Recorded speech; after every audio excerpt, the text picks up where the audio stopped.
Buenas noches, mi nombre es Ivonne Miranda. Este trabajo es presentado para la Escuela Tecnológica Instituto Técnico Central. Voy a hablar sobre el libro de Maxwell, Las matemáticas del electromagnetismo. En el video resumen que verán a continuación del libro que estudié, vamos a ver una introducción, un capítulo que se denomina el joven matemático en el laboratorio, las matemáticas del color, la estadística que llegó a la física, las ecuaciones que lo explican casi todo y el principio de una nueva era. La historia de este gran personaje inicia pocos años antes de que él nazca, donde se empezaron a encontrar pruebas de electricidad y magnetismo que estaban estrechamente relacionadas, pero no existía una teoría electromagnética. Sin saberlo, al nacimiento de este personaje se iba a generar y a desarrollar la teoría electromagnética y también el cambio de la manera de entender las interacciones entre partículas materiales. A continuación presento una breve línea del tiempo donde se muestra algunos de los hechos más importantes en la vida de este personaje, que nació en 1831 en la ciudad de Edimburgo. En 1846 publicó un primer trabajo que versa sobre los tipos de óvalos. En 1854 se graduó en Cambridge, obteniendo el premio Smith. En 1855 publicó la primera parte de un Faraday, estudios sobre la visión del color, y en 1858 recibe su premio Adams por su trabajo sobre los anillos de Saturno. Continuamos con 1860, que publicó el primer artículo de la descripción de la matemática del color. 1861, que realizó una proyección de una imagen fotográfica a color. En 1865 publicó el artículo de Dynamical Theory of the Electromagnetic Field. En 1871 publicó el libro de Theory of Heat. 1873 publicó un tratado sobre electricidad y magnetismo. Y en 1879 fallece en Cambridge el 5 de noviembre. Nuestro primer capítulo lo denominamos Un joven matemático en el laboratorio.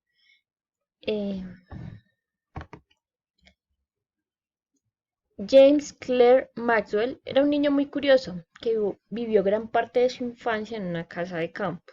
Sí, cuando él se encontraba en su época de crecimiento, el mundo se encontraba dentro de una expansión económica. Adicional a lo anterior, nunca se imaginó en que gracias a él se generaría el triángulo de Maxwell. También era muy sonada la teoría atómica y termodinámica. Todo esto iba ligado a la revolución industrial. Y él, como siempre había sido una persona tan curiosa, todo lo preguntaba y cómo funciona. Maxwell, en su primer día de clase, se presentó como con una túnica, algo escocés y un atuendo muy ligero que no daba muchas preguntas que hacer. Era un hombre que vivía en una casa en la que había un ratón. Fue una de sus respuestas a las preguntas que le hicieron sus compañeros en sus primeros días de clase, razón por la cual muchos se burlaron de ellos. Y su vuelta a casa no fue nada agradable, ya que su ropa fue hecha jirones. Este, lastimosamente, fue el primer día de clase de una de las mentes más brillantes de la física y de las matemáticas.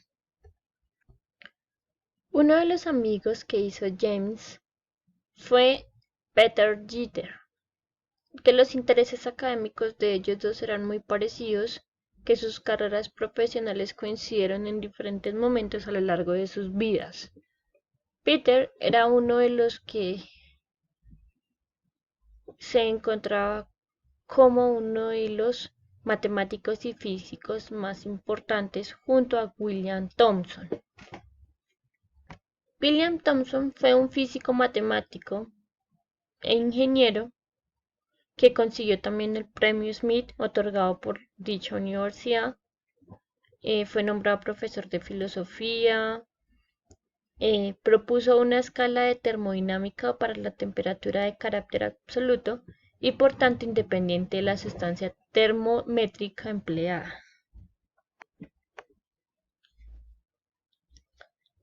Este fue uno de los temas que cautivó la atención de Maxwell en sexto curso.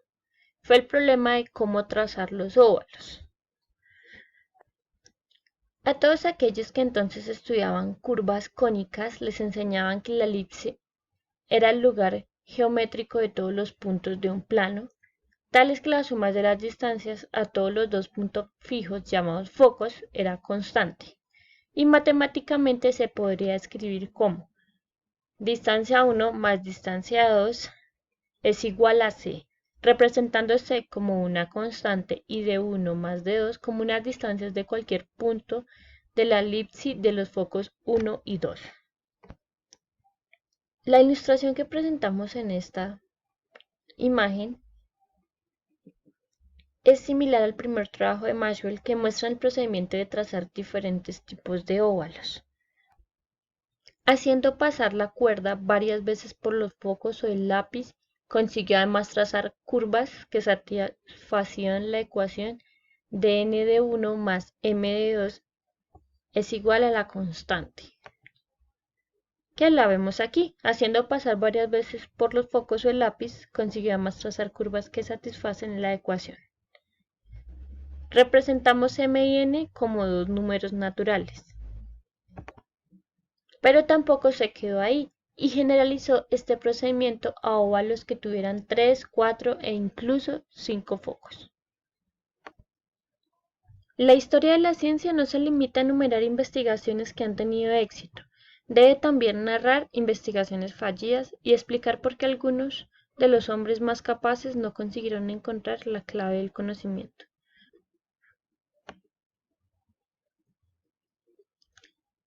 En 1847, James ingresó a una universidad de Edimburgo, donde pasó 3 años. Esta universidad formaba profesionales en medicina, abogados, profesores, ingenieros, entre otros. Había gran variedad de profesiones para escoger. Para él no fue nada fácil tomar la decisión de qué línea iba a tomar, pero finalmente decidió empezar su formación universitaria con la filosofía natural. Él disfrutaba las clases de filosofía porque no solo el profesor respondía a sus preguntas, sino que él encantado también respondía a las de él. Lo anterior permitía que las conversaciones de alumno-profesor terminaran debatiéndose en cuestiones mucho más profundas, pero además de pasarlo bien, Maxwell acabó haciendo uso de lo aprendido en sus trabajos posteriores.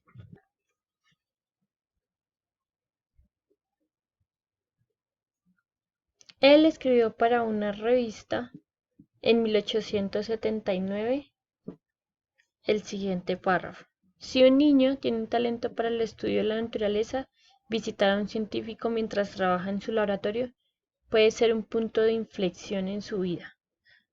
El niño no podrá entender ni una palabra de lo que dice el científico cuando explica lo que hace, pero verá los experimentos que realiza y la paciencia y el sufrimiento que les dedica.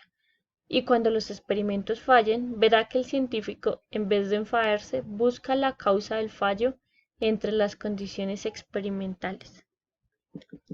La luz polarizada. Cuando las vibraciones que produce una onda son perpendiculares a su dirección de propagación, se dice que la onda es transversal. Si además la dirección de vibración es fija, se habla entonces de una onda polarizada linealmente. La luz natural es una mezcla de ondas electromagnéticas que vibran en todas las direcciones. Materiales cristalinos como la calcina exhiben de manera natural una curiosa propiedad óptica denominada birrefringencia o doble refracción. En estos materiales existe una cierta dirección privilegiada, conocida como el eje óptico. Los conocimientos de física obtenidos por la aplicación combinada del análisis matemático y la investigación experimental son más sólidos y duraderos que los que posee un matemático puro o mero experimentador. Vemos ahora la ley de Fourier, que reemplazó la diferencia finita de temperaturas de la ley de Newton por una derivada de la temperatura, ya que la derivada permitía saber cómo de brusco o suave era el cambio de una función en el entorno de un punto. La primera ecuación aquí presentada es lo que se denomina la ley de Fourier, y K es una propiedad física del material conocida como conductividad térmica.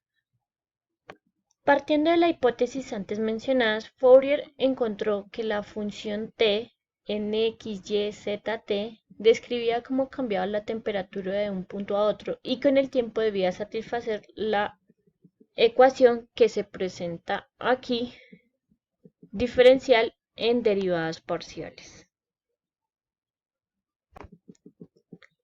Tenemos aquí también la ley de Ohm en forma focal.